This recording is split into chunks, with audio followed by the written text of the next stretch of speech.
Buenos días, un placer estar en Panamá. Agradecemos al doctor Abel Zamorano y a todo su grupo la invitación para compartir con ustedes estos 20 minutos que espero cumplir a cabalidad frente al tema del crimen organizado. Yo quisiera primero que todo indicarles que en Colombia el sistema procesal penal tiene una serie de problemas, y vamos a ser sinceros en ese punto, sobre la base de unas reformas que se han realizado a medida que ha pasado el tiempo. Y es un punto que yo quisiera poner de alerta sobre la forma de tratar de utilizar estos mecanismos procesales para investigaciones tan complejas como significa el crimen organizado. El crimen organizado, como lo dice el secretario de la ONU, ha crecido tanto y los medios tecnológicos que sirven para la civilidad ha permitido indiscutiblemente que la incivilidad avance. Este es un primer planteamiento que se tiene y que vamos a mirar a la luz del derecho penal colombiano, procesal penal colombiano. Nosotros tenemos una particularidad.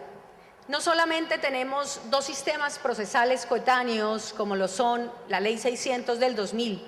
que es un sistema inquisitivo,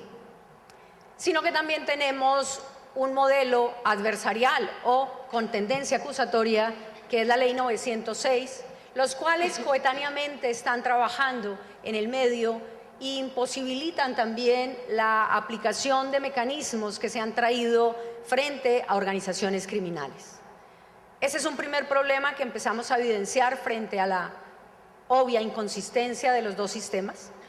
Y posteriormente, el segundo problema que también vemos muy grave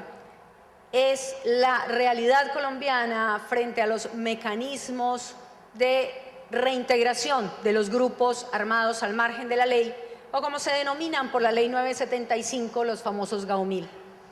Aquí empezamos a ver que tenemos varios grupos armados al margen de la ley que son organizaciones criminales y que se están rigiendo por un modelo bien especial. ¿Y por qué las particularidades de este caso son relevantes? Porque tenemos la experiencia para generar una serie de, por lo menos, comentarios sobre las normas procesales, de las cuales no tenemos ninguna discusión, tienen que regirse bajo los principios de legalidad, favorabilidad, presunción de inocencia y sobre todo el tema de la carga de la prueba en cabeza del Estado.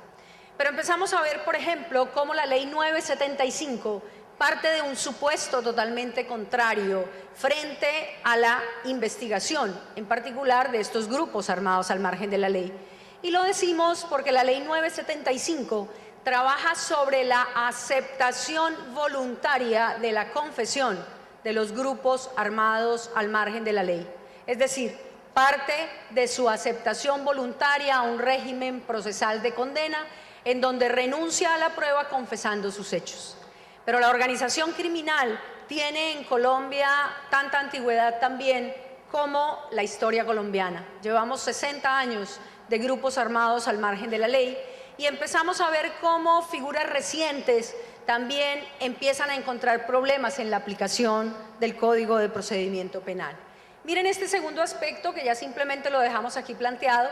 para definir que en el régimen procesal penal colombiano participamos de todos los mecanismos que explicaron el profesor Badaró y obviamente de las consecuencias que la profesora Ada Pedegrini explicó aquí sobre la prueba ilícita. Pero también recibimos la influencia especial de estos procesos de transición que hacen en algunos momentos también, por mandato de la Corte Suprema y de la Corte Constitucional, la famosa flexibilización en los estándares de prueba y la famosa recurrencia de hablar de algunos mecanismos procesales que van a ser utilizados de mayor o menor medida en los temas de organizaciones criminales. Nos referimos entonces a esta realidad colombiana y sobre esa base vamos a partir con algunos elementos que nos permitan esbozar en estos breves minutos sobre la base de los mecanismos que se han adoptado, y aquí quiero ser clara, solamente se han adoptado en el famoso sistema adversarial o con tinte acusatorio que tiene el sistema colombiano. Nos referimos en particular a la entrega vigilada, nos referimos a la colaboración en mecanismos para obtención de evidencia para investigación y nos referimos al principio de oportunidad. Este principio de oportunidad, que es una cesión, suspensión o terminación de la acción penal, con el criterio también de ponderación frente a los elementos necesarios de colaboración con la justicia, eficacia de la confesión en algunos momentos, mencionaban la delación como un elemento esencial, ha generado problemas en la práctica muy graves. Y los ha generado por una sencilla razón. Yo escuchaba al profesor Badaró diciendo, claro, el que formule cargos contra otro, el que delate, va a tener una gran rebaja en la pena y va a ser favorecido con una serie de elementos. Sí, pero en Colombia la modalidad ha sido que se asume por terceros la culpabilidad de las cabecillas del grupo. Y de igual manera se asume por, comillas, testaferros, la posible responsabilidad. Entonces estamos viendo que estos mecanismos procesales que han sido elaborados como mecanismos idóneos para efectivizar el derecho material de la obtención de justicia han tenido problemas en la utilización de estos grupos criminales. Los grupos criminales no tienen contemplación alguna ni con el mecanismo de justicia ni con la justicia propiamente dicha. ¿Esto a qué ha llevado? A la elaboración de unos criterios que, a pesar de que en Colombia no existe un procedimiento especial para esta clase de grupos armados al margen de la ley, sí se ha generado una necesidad a través de la Ley de Justicia y Paz de investigar de una manera especial, y aquí viene un cuarto punto de atención. Esa investigación se establece como criterio relevante de demostración probatoria frente a estos grupos organizados al margen de la ley. Y me voy a explicar en el sentido de qué se ha hecho en particular con la ley que ha trabajado estos grupos organizados, que es la ley denominada de Justicia y Paz.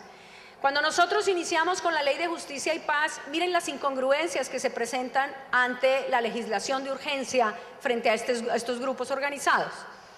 Realizamos la homologación del sistema procesal normal, del sistema procesal ordinario,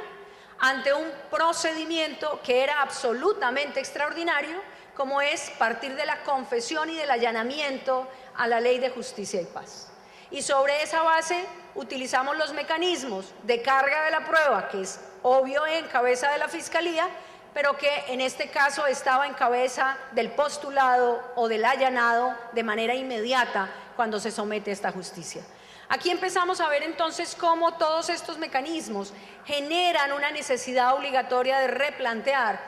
la forma de investigación de estos grupos criminales. Y en Colombia tenemos la experiencia de que se empezó a hacer obligatorio la incorporación de lo que se llama la investigación en contexto. La investigación en contexto es necesaria para acreditar los patrones de operancia de esos grupos y para acreditar los delitos o los patrones delictivos de esos grupos. Siempre nos hemos preguntado, y el doctor Jairo Parra también ha hecho ese cuestionamiento, ¿cómo se hace obligatorio un contexto en términos de demostración probatoria? ¿Cuál es la prueba que se esgrime frente a esos grupos en particular con la configuración del contexto? Y aquí en particular estamos viendo efectivamente que este contexto resulta determinante en la jurisdicción colombiana, pero con un ítem. Si ustedes ven hoy en día la resolución 0042 del 2012 de la Fiscalía General de la Nación, que es la resolución que busca la reestructuración de la Fiscalía, se está estableciendo a través de directiva del órgano del Ministerio Público, que en Colombia se llama Fiscalía General de la Nación, no Ministerio Público, esta forma de investigación frente al tema concreto de determinar el contexto como forma obligatoria de demostración de estos grupos armados al margen de la ley o de estas organizaciones criminales en particular. Entonces, allí un primer punto que quisiéramos saber. Si nosotros tenemos la tradición desde el punto de vista demostrativo de la prueba como parte de la práctica que en un sistema adversarial tendrá que ser ante el juez de conocimiento, y sobre la base nos están imponiendo la creación del contexto como parte demostrativa esencial de la evidencia que posteriormente se convertirá en prueba para demostrar el camino criminal de estas organizaciones, La pregunta es, en el fondo, ¿no hay una modificación clara frente a las pautas procesales que se están siguiendo en términos de demostración probatoria? Y sería un interrogante bien interesante frente a esta resolución que hasta ahora estamos empezando a analizar, porque la reestructuración de la Fiscalía obedece a la propuesta del actual fiscal general de la Nación de tratar de solventar estos temas de investigación en materia de grupos criminales.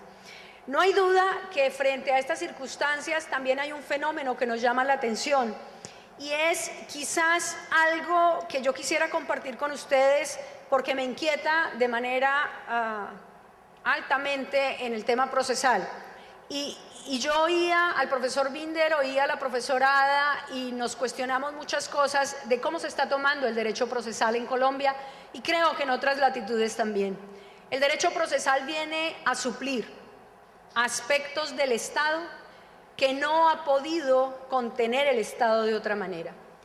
El derecho procesal tiene una misión bien especial que ahora en todos los discursos, desde el punto de vista académico y desde el punto de vista inclusive político, se ha generado, y es que el derecho procesal tiene que contribuir con la seguridad ciudadana. Claro, el derecho penal es un mecanismo de control, no hay duda de eso, pero el concepto de seguridad ciudadana en términos criminológicos y penales tiene una carga argumentativa muy fuerte. Y sobre esos supuestos también, fíjense que el derecho procesal, según la configuración que tenemos hoy en día a través de esta resolución, cumple con dar legitimidad y eficacia al sistema penal y atender la exigencia de la sociedad civil, con un particular elemento que creo que lo hemos oído en todas las legislaciones procesales de Iberoamérica, y es generar gestión del sistema de justicia penal. Cuando nosotros estamos hablando sobre estos elementos que se le vinculan al procedimiento penal, tenemos ya un discurso cargado de motivación política frente a este sistema procesal penal. Y aquí empezamos a ver cómo la justicia empieza a trabajar con mecanismos de selección y priorización que también cuestionan el mismo origen de la acción penal. En nuestro país, al igual que en muchos de los de ustedes, la acción penal es oficiosa. Y aquí viene un quinto planteamiento que resulta bien interesante. Si la acción penal es oficiosa y vamos a generar bajo estos contextos la priorización y la selección de investigaciones, claro, de estos grupos organizados que causan terror, que desestabilizan la sociedad, que generan una serie de consecuencias que tenemos que mirar, la pregunta es, ¿cómo vamos a seleccionar qué casos se investigan y qué casos no? Y aquí empieza la discusión sobre si esa acción hay que reformarla en criterio de que sea oficiosa, o simplemente vamos a trabajar con el criterio anglosajón puro de que va a haber una acción con prioridad del órgano ejecutante, que sería la Fiscalía General de la Nación, para definir a quiénes vamos a investigar. ¿Cuál es el criterio entonces frente a estos grupos organizados? ¿Y cuál es el criterio entonces de priorización frente a estos grupos organizados? Allí, en primera instancia, tenemos que trabajar entonces con una selección que se me antoja desde el punto de vista del análisis de la realidad colombiana. Colombia, lamentablemente, no es un misterio, está conformada por muchos grupos al margen de la ley. Grupos de guerrilla, grupos de paramilitares, hoy en día los famosos grupos de la BACRIM, que realmente están realizando la mayoría de delitos, y que efectivamente estamos trabajando con la necesidad de por lo menos tener en cuenta estos grupos organizados de poder. Pero aquí hay algo bien llamativo, y es que se está tratando de priorizar por la Fiscalía General de la Nación un concepto que en términos de Corte Penal Internacional ha sido superado también, que es llevar solamente a juicio a los mayores responsables. Y entonces la segunda propuesta de la Fiscalía General, además de la priorización, es dedicar sus esfuerzos priorizados frente a esas acciones penales a llevar a los máximos responsables del grupo. ¿Qué pasa con los demás dentro de la cadena? Entonces empezamos a hablar del principio de oportunidad,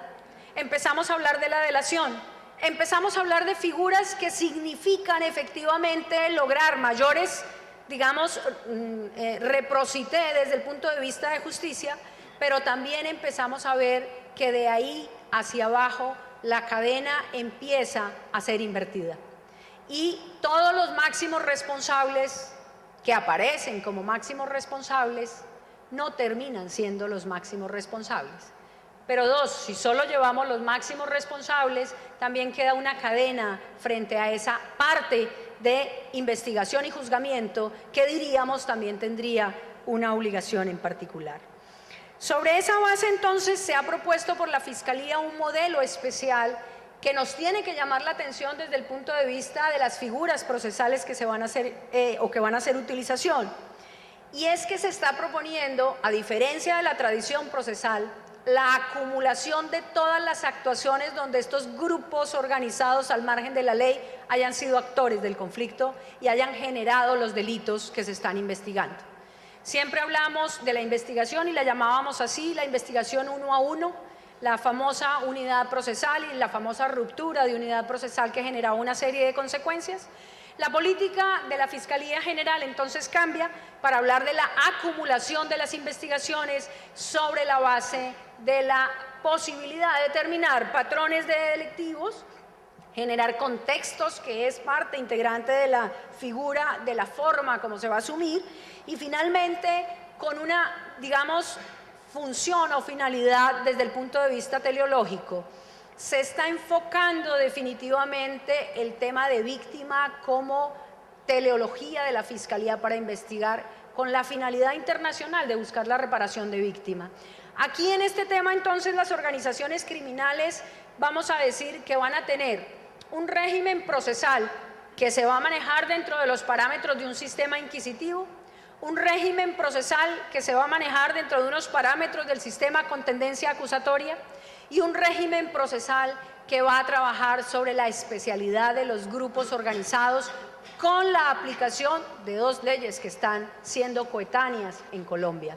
pero con una directiva del órgano fiscal que va a generar una serie de elementos que van a tener modificaciones y sustanciales modificaciones frente a la forma de aplicar los principios generales del derecho procesal. No hay duda, la prueba ilícita o ilegal es excluida en Colombia, pero ojo con una cosa, porque nosotros a partir de la Ley 906 incorporamos los vínculos de atenuación, el hallazgo insuperable y otros elementos que son técnicamente de la legislación anglosajona que permiten también utilizar pruebas cuando se dan esos tres atenuantes del 454 de la Ley 906. Yo quisiera simplemente decir acá que sea el espacio y el Congreso Iberoamericano para pensar en que toda la delincuencia organizada es un flagelo internacional y que además al cruzar fronteras también tenemos que homologar procedimientos. Existe un gran inconveniente en estos mecanismos cuando contamos con un país que, por ejemplo, en el caso de entregas vigiladas, no acepta la entrega vigilada y paraliza la operación, que puede ser indiscutiblemente un mecanismo adecuado,